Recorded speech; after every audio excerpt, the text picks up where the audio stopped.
এই মুহূর্তের breaking update, যারা এসসি এসটি ওবিসি রয়েছে কাস্ট সার্টিফিকেট রিভেরিফিকেশন করাতে যাবে, তোমাদেরকে হিয়ারিংয়ের সময় কী কী প্রশ্ন জিজ্ঞেস করবে সেটা এখনই জেনে নাও। না জানলেই বিপদ হয়ে যেতে পারে, তোমারও কাস্ট সার্টিফিকেট বাতিল। তাই ভিডিওটিকে স্কিপ না করে সম্পূর্ণ দেখো।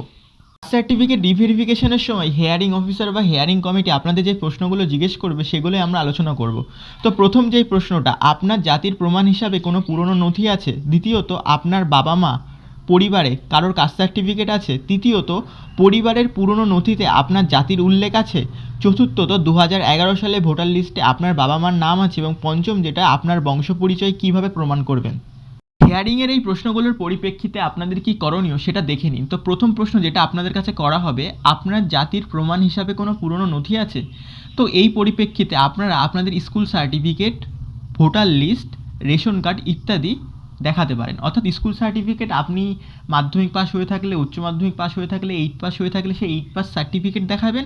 আর ভোটার লিস্ট 2000 সালের আগের ভোটার লিস্ট থাকলে সেটা অনলাইন থেকে আপনারা ডাউনলোড করতে পারবেন, সেটা দেখাবেন। আর রেশন কার্ড, আগের যে হাতে লেখা রেশন কার্ডগুলো থাকতো সেই রেশন কার্ডগুলো থাকলে অতি আবশ্যক ভালো হয়, সেই রেশন কার্ডগুলো আপনারা দেখাবেন। দ্বিতীয় যে প্রশ্নটা আপনাদের কাছে করবে, আপনার বাবা মা বা পরিবারের কারোর কাস্ট সার্টিফিকেট আছে? যদি থেকে থাকে তাহলে হ্যাঁ বলবেন, যদি না থাকে তাহলে না। আর যদি থাকে তাহলে আপনার বাবা মা, পিসি, কাকার ছেলে, জেঠু যেই হোক না কেন তার কাস্ট সার্টিফিকেটের কপি যদি 2011 সালের আগে হয়ে থাকে সেটা আপনারা দেখাবেন। তৃতীয়ত প্রশ্ন যেটা আপনাদের কাছে করতে পারে, পরিবারের পুরনো নথিতে আপনার জাতির উল্লেখ আছে? অর্থাৎ পুরনো নথি বলতে এখানে আপনাদের দলিল, রেশন কার্ড, জমির পর্চা ইত্যাদি যেই নথিগুলো আপনাদের কাছে আছে সেখানে আপনাদের জাতির উল্লেখ রয়েছে কিনা, যদি আপনারা এসসি এসটি ওবিসি যেই ক্যাটাগরির থেকেই বিলং করেন সেটা উল্লেখ রয়েছে কিনা সেটা আপনারা দেখাবেন। আর একটা প্রশ্ন যেটা খুব গুরুত্বপূর্ণ, 2011 সালে ভোটার লিস্টে আপনার বাবা মার নাম আছে কিনা? এই জন্যে আপনারা 2011 সালের ভোটার লিস্ট অনলাইন থেকে ডাউনলোড করে সাথে করে নিয়ে যাবেন এবং 2011 সালের ভোটার লিস্টে আপনার বাবা মার নামটা সেখানে দেখাবেন। আরও একটা প্রশ্ন যেটা, সেটা হচ্ছে আপনার বংশ পরিচয় কীভাবে প্রমাণ করবেন? আমাদের বংশ পরিচয় তালিকা সংযুক্ত করা হয়েছে এবং এই পুরনো নথিগুলোর মাধ্যমে। এই বংশ পরিচয়টা কী করবেন, আপনারা একটা বংশ তালিকা বানিয়ে নেবেন, সেই বংশ তালিকাটা বানিয়ে সেটা দেখিয়ে দেবেন। এরপর যেই প্রশ্নগুলো আপনার কাছে করা হবে সেগুলো হচ্ছে, আপনার পরিবারের কারোর আগে কাস্ট সার্টিফিকেট আছে কি? যে পরিবারের সদস্য নথি দেখাচ্ছেন তার সাথে আপনার সম্পর্ক কী?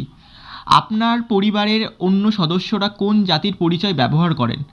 আপনার পরিবারের কারো আগে কাস্ট সার্টিফিকেট বাতিল হয়েছে কি? আপনার কাস্ট সার্টিফিকেট পাওয়ার সময় কোন নথি জমা দিয়েছিলেন? এই প্রশ্নগুলোর পরিপ্রেক্ষিতে আপনারা কি উত্তর দেবেন চলুন দেখে নিন। প্রথম যে প্রশ্নটা, আপনার পরিবারে কারোর কাস্ট সার্টিফিকেট আছে কি? যদি আপনার পরিবারে কারোর কাস্ট সার্টিফিকেট থেকে থাকে তাহলে বলবেন হ্যাঁ আছে, এবং যার কাস্ট সার্টিফিকেট আছে তার কাস্ট সার্টিফিকেটের কপি আপনারা একটা সাথে করে নিয়ে যাবেন, সেটা সেখানে জমা করবেন। তারপরে যে প্রশ্নটা, যে পরিবারের সদস্যদের নথি দেখাচ্ছেন তার সাথে আপনার সম্পর্ক কী? অর্থাৎ আপনি যার কাস্ট সার্টিফিকেট দেখাচ্ছেন সেটি যদি আপনার বাবা, কাকা, জ্যাঠা, ঠাকুরদা, মা যে কেউ হোক না কেন, তার সাথে আপনার যে রিলেশান, যদি বাবা হয় তাহলে আপনার আধার কার্ডে আপনার সাথে আপনার বাবার একটা সম্পর্ক রয়েছে, সেই সম্পর্কটা আপনারা সেখানে দেখাবেন। এছাড়াও বার্থ সার্টিফিকেট, রেশন কার্ডও আপনারা দেখাতে পারেন। এরপরে যে প্রশ্নটা, আপনার পরিবারের অন্য সদস্যরা কোন জাতির পরিচয় ব্যবহার করে? যদি এমন হয় যে আপনার পরিবারের হয়তো এমনও থাকতে পারে যে আপনি এসসি ক্যাটাগরির থেকে বিলং করছে, আপনার পরিবারে এমনও রয়েছে যে কেউ ওবিসি থেকে বিলং করছে, এই জন্য আপনারা কি করবেন, সেই বিষয়টা আপনারা ক্লিয়ার করে দেখবেন এবং দেখার পরে সেই বিষয়টা সেখানে জানাবেন। এরপরে যে প্রশ্নটা, আপনার পরিবারের কারোর আগে কাস্ট সার্টিফিকেট আছে কি না? যদি হ্যাঁ রয়েছে তাহলে সেই কাস্ট সার্টিফিকেটটা, আমি তো প্রথমেই বলেছি 2011 সালের আগে হলে সেই কাস্ট সার্টিফিকেটের বিষয়টা, তার সাথে আপনার কী সম্পর্ক সেটা দেখাবেন। এরপরে যেটা, আপনার কাস্ট সার্টিফিকেট পাওয়ার সময় আপনি কী কী নথি দিয়েছিলেন? অর্থাৎ আপনি যখন কাস্ট সার্টিফিকেটটা বানিয়েছিলেন, ইস্যু হয়েছিল, তখন আপনি কী কী নথিপত্র দিয়ে সেই কাস্ট সার্টিফিকেটটাকে বানিয়েছিলেন, সেই নথিপত্রগুলো আপনারা কি করবেন, আবার রিভেরিফিকেশনের সময় সেই নথিপত্রগুলো আপনারা সেখানে বলবেন, প্লাস সেই নথিপত্রগুলোর যে কপি, সেই কপিগুলো আপনারা সাথে করে নিয়ে গিয়ে সেখানটাই জমা করবেন। আর একটা অবশ্য গুরুত্বপূর্ণ কথা, আপনারা অবশ্যই আপনাদের যে অরিজিনাল ডকুমেন্টসগুলো সেগুলো কিন্তু নিয়ে যাবেন। এরপর যেই প্রশ্নগুলো আপনার কাছে করা হতে পারে সেগুলো হচ্ছে, আপনি যেই নথিগুলো জমা দিয়েছেন তার মধ্যে কি কোনো পার্থক্য রয়েছে? এখানে পার্থক্য বলতে বলা হচ্ছে, হয়তো আপনার এমন কোনো ডকুমেন্টস আছে যেখানে আপনার বাবার নাম দুই রকম, হয়তো টাইটেলের ডিফারেন্স রয়েছে অথবা নামের মাঝখানে মিডিল নেমে ডিফারেন্স রয়েছে, সেই বিষয়টা। তারপরে যেটা, আপনার পরিবারের কোনো বাসস্থান, পূর্বপুরুষের পরিচয় প্রমাণ কি? এইখানে প্রমাণ বলতে যদি আপনার দাদু ঠাকুরদার নামে আপনাদের জমির দলিল থেকে থাকে বা জমির পর্চা কোনো কিছু যদি এরকম ডকুমেন্টস থেকে থাকে সেটা আপনারা অবশ্যই সাথে করে নিয়ে যাবেন।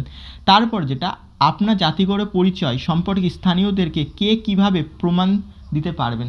তো এই বিষয়টা অত্যন্ত গুরুত্বপূর্ণ একটা বিষয়। এইখানে আপনারা পারলে আপনাদের যে গ্রাম পঞ্চায়েত আছে সেই গ্রাম পঞ্চায়েতের থেকে একটা ঘোষণাপত্র হয়, বাসিন্দার ঘোষণাপত্র, সেটা আপনারা সাথে করে নিয়ে যাবেন। সেটা আপনাদের নিকটবর্তী গ্রাম পঞ্চায়েতে গেলে বললে সেখান থেকে আপনাদের দিয়ে দেবেন, এবং আপনার যে প্রতিবেশীরা আছে তাদের কাছে সিগনেচার করে পরবর্তীতে সেটা আবার গ্রাম পঞ্চায়েত প্রধানের কাছ থেকে সিগনেচার করে সাথে করে নিয়ে যেতে হবে।